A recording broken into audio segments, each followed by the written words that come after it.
पूरा कीर्तन। तन्मय होके करते हैं बंदी, बिल्कुल उसमें ऐसा भाव आ जाता है वीडियो में देख के जैसे आश्रम हो वो। हाँ ले ली, बिल्कुल ठीक है।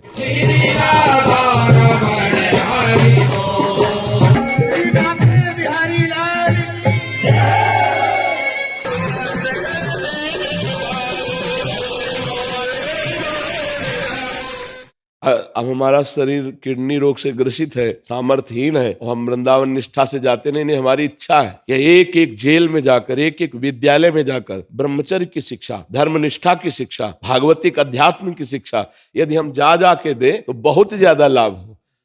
सीताराम शर्मा जी, जेल अधीक्षक मुजफ्फरनगर। राधे राधे। महाराज जी, आपके चरणों में कोटि कोटि प्रणाम।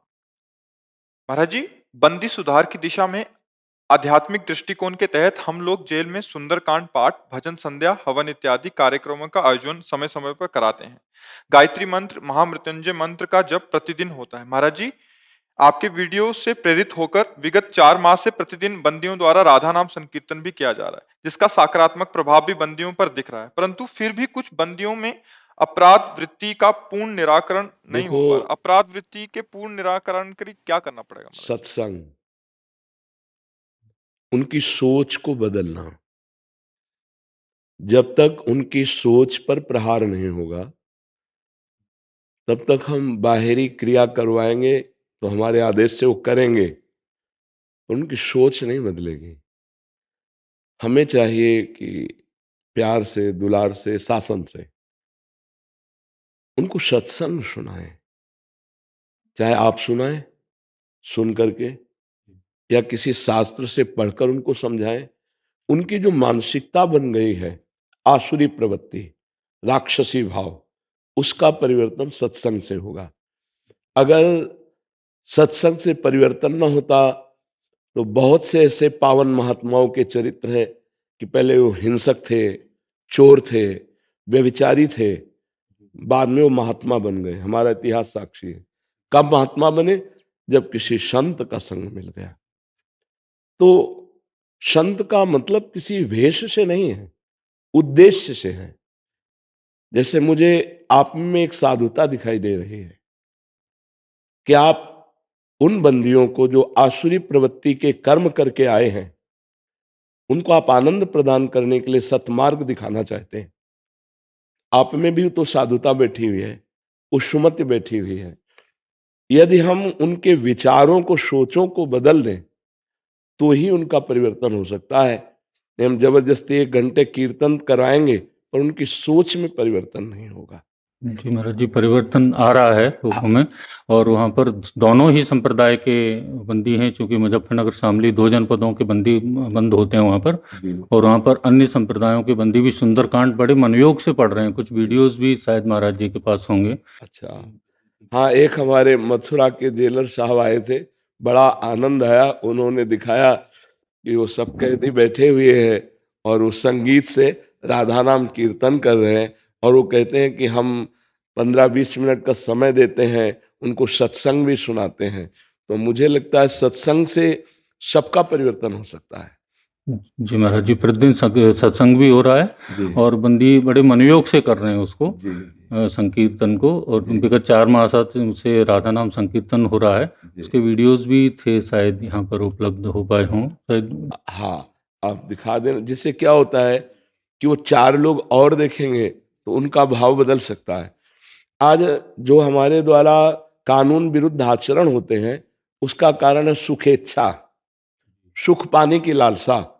अब वो भूल गया कि कभी पापाचरण से सुख नहीं मिल सकता। अब वो पापाचरण से सुख, जैसे अपहरण कर लेना, हत्या कर लेना, व्यभिचार कर लेना, जहां हम पहुंचते हैं जेल में तो कानून विरुद्ध आचरण होते ना, उसका कारण हमारी बुद्धि पतित हो गई है, गलत सलाह दे रही है। तो यदि हम उनकी बुद्धि को शुद्ध कर ले, जैसे आप नाम कीर्तन है, ये सुंदरकांड का पाठ है, ये अवश्य बुद्धि का परिवर्तन करेगा, क्योंकि ये भागवती का अनुष्ठान है।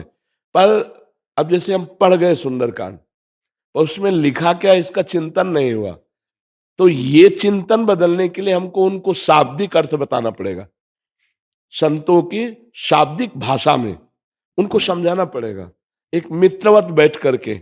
जो उद्दंड है उनके ऊपर शासन, और जो सात्विक थोड़ा भी भाव रखते हैं, मित्रवत बैठ के कि देखो तुमसे ऐसी गलती हुई है, तुम सजा काट रहे हो, जब यहाँ से जीवन तुम्हारा अगर बचे और जाओ तो तुम एक अच्छे नागरिक बनो, एक राष्ट्र सेवक बनो, समाज सेवक बनो।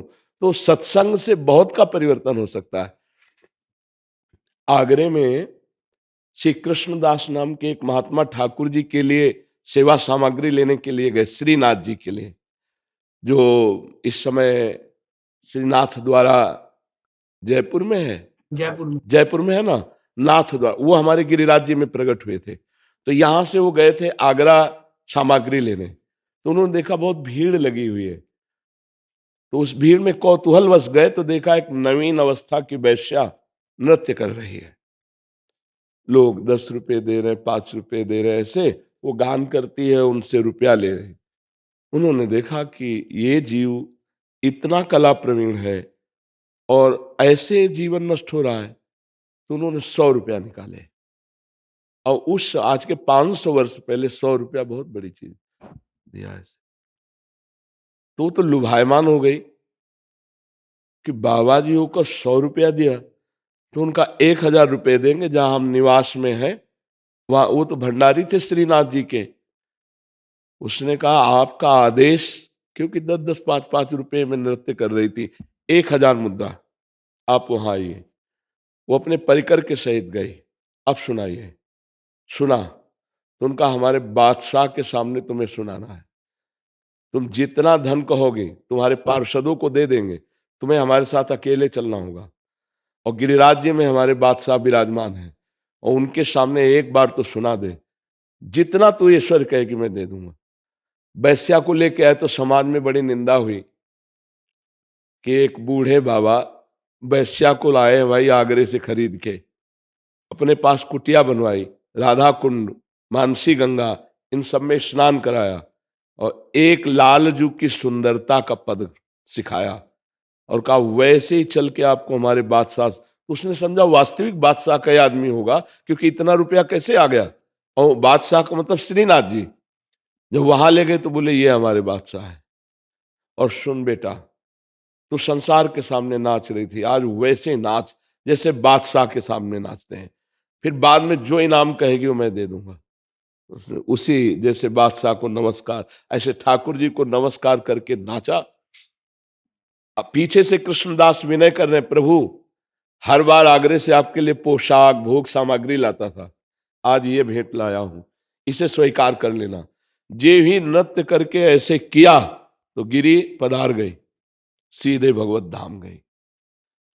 एक वैश्या को देख करके उसको भगवान में अर्पित करा, वो परम धाम को गई, जो ऋषि मुनियों के द्वारा वंदनीय परम धाम है। तो अगर किसी को पश्चाताप हो जाए कि मैं गलत हूं और सुधरना चाहे, तो वो महात्मा बन सकता है, चाहे जितना निंदनीय आचरण वाला हो। तो भगवान ने आपको बहुत बड़ी सद्बुद्धि दी, जो आप जेल के कैदियों को सुधारना चाहते हैं, तो नाम जप और सत्संग, ये दो किसी का भी सुधार कर सकते हैं। साधन को हरिभजन है, कै सत्संग सहाय। यदि उनको नाम कीर्तन, नाम जप, भगवत लीला गायन, जैसे सुंदरकांड का पाठ है भगवत लीला गायन है, और जैसे राधा नाम कीर्तन है, हरि नाम कीर्तन है, मंत्रों का उच्चारण नहीं करवाना चाहिए। जैसे वैदिक मंत्र है तो उनका कीर्तन नहीं होता। आज हमारी समाज में थोड़ा सा भ्रम फैल गया है। जैसे पंचाक्षरी मंत्र है, द्वादशाक्षर मंत्र है, गायत्री मंत्र है। ये जब हमें गुरुजनों से मिले थे तो पर्दा करके मिले थे। घंटा बजाते हुए, शंख बजाते हुए दिया गया था कि दूसरा सुन न पावे। पंचाक्षरी, द्वादशाक्षर, गायत्री मंत्र। पता नहीं कौन किसने क्या विस्तार किया कि कीर्तन में पंचाक्षरी चलने लगा, द्वादशाक्षर चलने लगा, गायत्री मंत्र चलने लगा, महामृत्युंजय चलने लगा। ये कलयुग की कुचाल है। महामृत्युंजय पवित्र आसन में बैठकर उपांश या मानसिक जप किया जाता है। गायत्री उपांश या मानसिक जप किया जाता है। गुरु प्रदत्त पंचाक्षरी मंत्र उपांश या मानसिक, वाचिक नहीं किया जाता। द्वादशाक्षर मंत्र जो ध्रुव जी को मिला, जो भागवत में लिखा है, ये सब गुरु प्रदत्त होकर के ही उपांश या मानसिक। मेरी प्रार्थना है कि इनका कीर्तन न करवाया जाए। इससे हानि होगी। शास्त्र प्रमाणित कार्य किया जाए तो ज्यादा अच्छा रहे। आप महामंत्र का कीर्तन करवाइए, नाम कीर्तन करवाइए, आप भगवत लीलाओं का गायन करवाइए, लेकिन मंत्रों का कीर्तन न करवाइए। ये एक कुप्रथा सी चल गई है, जो मंत्रों का कीर्तन किया जाता है। कहीं शास्त्र में नहीं लिखा। शिव पुराण में पढ़ के देखिए, पंचाक्षरी मंत्र को कितना गुप्त देने की बात कही गई। गायत्री ब्रह्म स्वरूप है, ये गुरु प्रदत्त मंत्र आंतरिक जपे जाते हैं। मृत्युंजय भाग्य रेखा को मिटा देने की सामर्थ्य रखता है, लेकिन क्या हुआ, ये यंत्रों में बजने लगे। ऐसे ऑन कर दिए और वो गायत्री मंत्र चल रहा है, वो पंचाक्षरी चल रहा है, वो द्वादशाक्षर चल रहा है, वो मृत्युंजय चल रहा है। ये बुद्धि का बहुत बड़ा मतलब अपवित्र स्वभाव प्रकट हुआ, जो मंत्रों को ऐसे यंत्रों में चला दिया गया। नहीं रिंगटोन लगानी शुरू कर दिया। जी, ये ऐसा नहीं है।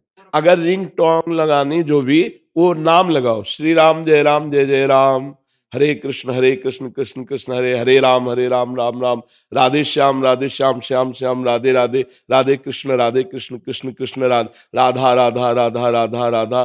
कोई भी नाम लगा लो, सब हमारे प्रभु के नाम महामहिम है, लेकिन मंत्र को ऐसा ना किया जाए। प्रायः एक दो बार और हम बोले हैं, मंत्र को गुप्त रखना चाहिए। तो जो आप जैसे गायत्री नाम कीर्तन कराते हैं और मृत्युंजय, और भजन संध्या होती है, सुंदरकांड, इस तरह से भजन, ये- तो नाम संकीर्तन तो समय समय। हाँ, इन दो को बंद कर दीजिए। जो गायत्री मंत्र है जिसमें प्रणव लगा हुआ है, और जो मृत्युंजय है। एक बात और आपको बताएं, हम एक बड़े सिद्ध संत की बात कह रहे हैं। चित्रकूट में हम रात्रि के एकांत में भ्रमण करते थे, मंदाकिनी के किनारे, क्योंकि जब सब सोते हैं तब योगी जागता है। तो उस समय हमने देखा एक दृश्य कि एक महात्मा मंदाकिनी की चट पे सोए हुए हैं ऐसे। मुझे लगा कि कुछ विशेष है। जेठ का महीना, अब अंग्रेजी में क्या कहते हैं हमें ज्यादा ज्ञान नहीं होता, जब बहुत गर्मी होती, जेठ की जून। हाँ, तो जैसे इस समय हम परिचय देंगे ना, तो पूस का महीना हम कहेंगे, पौष। हाँ, हमको अंग्रेजी महीने को ज्यादा ज्ञान नहीं है।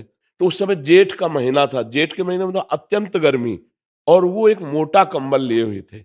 जिस समय आपको एक महीन कपड़ा भी रात के ओढ़ने की इच्छा नहीं, उस समय मोटा कंबल लिए थे। अब हमने इंतजार किया, वो 4 बजे वहां से निकले, तो उनको हमने प्रणाम किया, बात नहीं की, फिर पीछे लगे उनके। नई अवस्था थी हमारी, चूंकि बचपन से बाबा जी हैं, तो 20-25 की अवस्था होगी। तो उनके पीछे लगे और कहा, महाराज जी, आप गुरुजन अगर बात नहीं करेंगे तो हम समझ कैसे पाएंगे हमारा सतमार्ग क्या है, आप कृपा करके हमसे बात कीजिए। तो वो पीछे मुड़े, ऐसे देखा, एक मिनट दे दीजिए। वो बैठ गए। उनका हमारा पहला प्रश्न है कि आप उस त्रिकोण, उस पत्थर में क्यों लेटे हैं? तो उन्होंने कहा, हम एकांत प्रिय हैं, इसलिए हमें कोई विक्षेप ना पहुंचाए, इसलिए मंदाकिनी के बीच में। कहा ठीक है। इस समय गर्मी का समय, आपने मोटा कंबल क्यों ओढ़ रखा है? बोले 12 महीने का अभ्यास, केवल कंबल, ना कोई लंगोटी, ना कोई अचला, ना कोई वस्त्र, एक कंबल बस ऐसे। बोले 12 महीने का अभ्यास, इसलिए मैं इसे 12 महीना ऐसे। वो महाराज जी, कोई एक बात हमको ऐसी बता दीजिए जो हमारे जीवन में उपयोगी हो।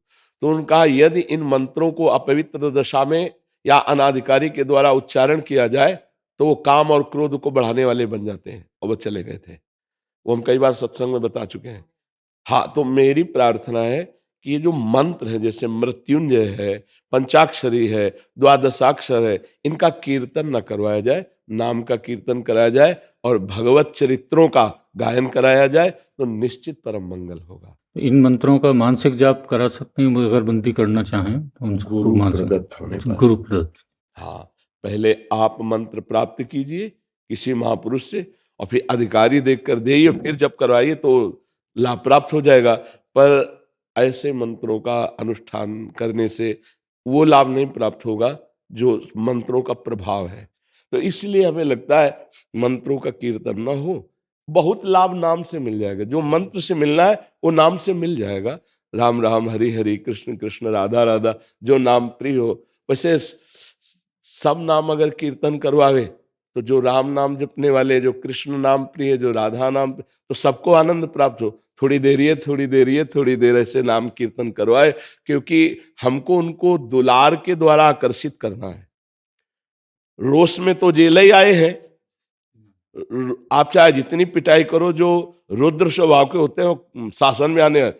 प्रेम एक ऐसी चीज है कि वो अधीन कर लेता है। देखो पशु भी प्रेम की भाषा समझता है। जब कुत्ता हो ऐसे करो, पूछ डुलाने लगेगा नहीं, और रुद्र दृष्टि से जरा वो भयभीत हो जाएगा। छोटा बच्चा है, पुचकारने लगो, किलकारी लेने लगे। तो दुष्ट पुरुष भी प्रेम की भाषा जानता है वो। अगर आप प्रेम से उनको उनके मंगल के लिए नाम कीर्तन और सत उपदेश और सत शास्त्र, हमें लगता है 5-10 मिनट आप खुद बैठकर अगर कृपा करके सबको बैठाल करके, जैसे भागवत है, गीता जी है, इसके विषय में खुद अपने अनुसार बोले, सुन, क्योंकि अर्थ लिखा होता है ना, तो बहुत ज्यादा लाभ मिलेगा। और जब हम रोज सुनते हैं तो हमारा स्वभाव बदल जाता है। एक भृंगी नाम का कीड़ा होता है, वो दूसरे जाति के कीड़े को लाता है और मिट्टी का घरौंदा ऐसे बना के उसमें पैक करता है। फिर वो 2 काम करता है। पहले डंक मारता है तो पूरी एकाग्रता उसकी उसकी तरफ होती है, फिर भन ऐसे करता रहता है, बिना शरीर छोड़े वो भृंगी बन जाता है। तो कैदी क्यों नहीं भगवान के भक्त बन सकते? कैदी क्यों नहीं सुधार कर सकते? ये तो हमने देखा, ये तो मैं बड़ी प्रसन्नता हुई। एक नई चीज दिखाई। मथुरा के जेलर साहब आए और हाँ, उन्होंने जब वीडियो दिया तो लोग डाला भी है, वो बैठ के ऐसे राधा नाम गा रहे और सब, तो मुझे चरण छूने का मन हुआ। प्रगट में तो हम चरण नहीं छुए जेलर साहब के, पर अंदर से हमारा मन हुआ कि धन्य है आपका जीवन, जो आप इतने अपवित्र स्वभाव वालों से भगवान नाम की पूरा तन्मय होके करते हैं बंदी, बिल्कुल उसमें ऐसा भाव आ जाता है वीडियो में देख के जैसे आश्रम हो वो। हाँ ले ले, बिल्कुल ठीक है। वीडियो में उपलब्ध। हाँ आप दे देना, जिससे और लोग भी और जेलर भी अपने कैदियों को ऐसा सौभाग्य प्रदान करें।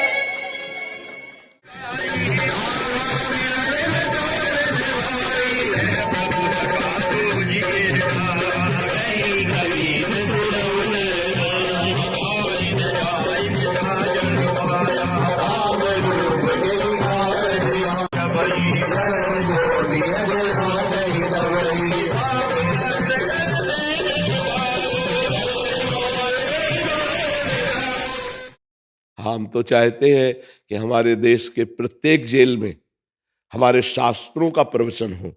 अब हमारा शरीर किडनी रोग से ग्रसित है, सामर्थ्यहीन है, और हम वृंदावन निष्ठा से जाते नहीं। हमारी इच्छा है कि एक एक जेल में जाकर, एक एक विद्यालय में जाकर ब्रह्मचर्य की शिक्षा, धर्मनिष्ठा की शिक्षा, भागवतिक अध्यात्म की शिक्षा यदि हम जा के दें तो बहुत ज्यादा लाभ हो। पर अब करें तो क्या करें, वही है। वीडियो के माध्यम से पर्याप्त पहुंच रहा है। जैसे आप बता रहे हैं ना, मेरा उत्साह बढ़ रहा है कि यदि हमारे देश के जहां आसुरी प्रवृत्ति है, असुर प्रवृत्ति के कारण ही तो जेल गए, और वहां नाम कीर्तन आप करवा रहे हैं, उनसे आप शास्त्र स्वाध्याय करा रहे हैं, सुंदरकांड का पाठ, मतलब बहुत बड़ा काम कर रहे हैं आप, बहुत लाभ का काम। महाराज जी, सागर एमपी में एक जगह है महाराज जी, वहां भी अभी 1 जनवरी को आपका मेरे ख्याल से 2 से 2,500 कैदी एक साथ बैठ के आपका सत्संग और ये सुने थे महाराज जी। हमें वीडियो आया था, उधर के विधायक। हमारे यहाँ 2,500 कैदी हैं सारे दोनों जिलों के मिला के, और वो सब संकीर्तन में। आप वीडियो दे देना इनको, तो जिससे और उससे हाँ और भाव बनता है।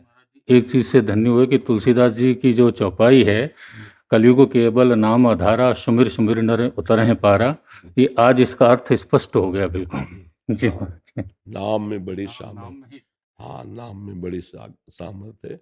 देखो, जैसे अन्य युगों में भगवत प्राप्ति के अन्य उपाय बताए गए थे। कृतयुगे ध्यायते विष्णुम, त्रेतायाम यजतई मखई, द्वापरे परिचर्यायाम, कलौ तद्धर कीर्तना। अब जैसे सतयुग में सब भगवान के ध्यान परायण रहते थे, क्योंकि मन एकाग्र, जितेंद्रिय, बुद्धि परम पवित्र, तो भगवान के ध्यान में। अब जैसे यज्ञ है, कैसे कर सकते हो? अपवित्र घी है, अगर घी नहीं, समिधा नहीं, तो यज्ञ पूरी कैसे? मंत्रवेत्ता ठीक से समिधा, तब यज्ञ के द्वारा भगवान को प्रसन्न किया जाता था। पूजा के द्वारा भगवान, कौन सी सामग्री पूजा की पवित्र रह गई? जब अगर घिया है तो उसमें भी इंजेक्शन लगा है वो बड़ी वो करने के लिए नहीं।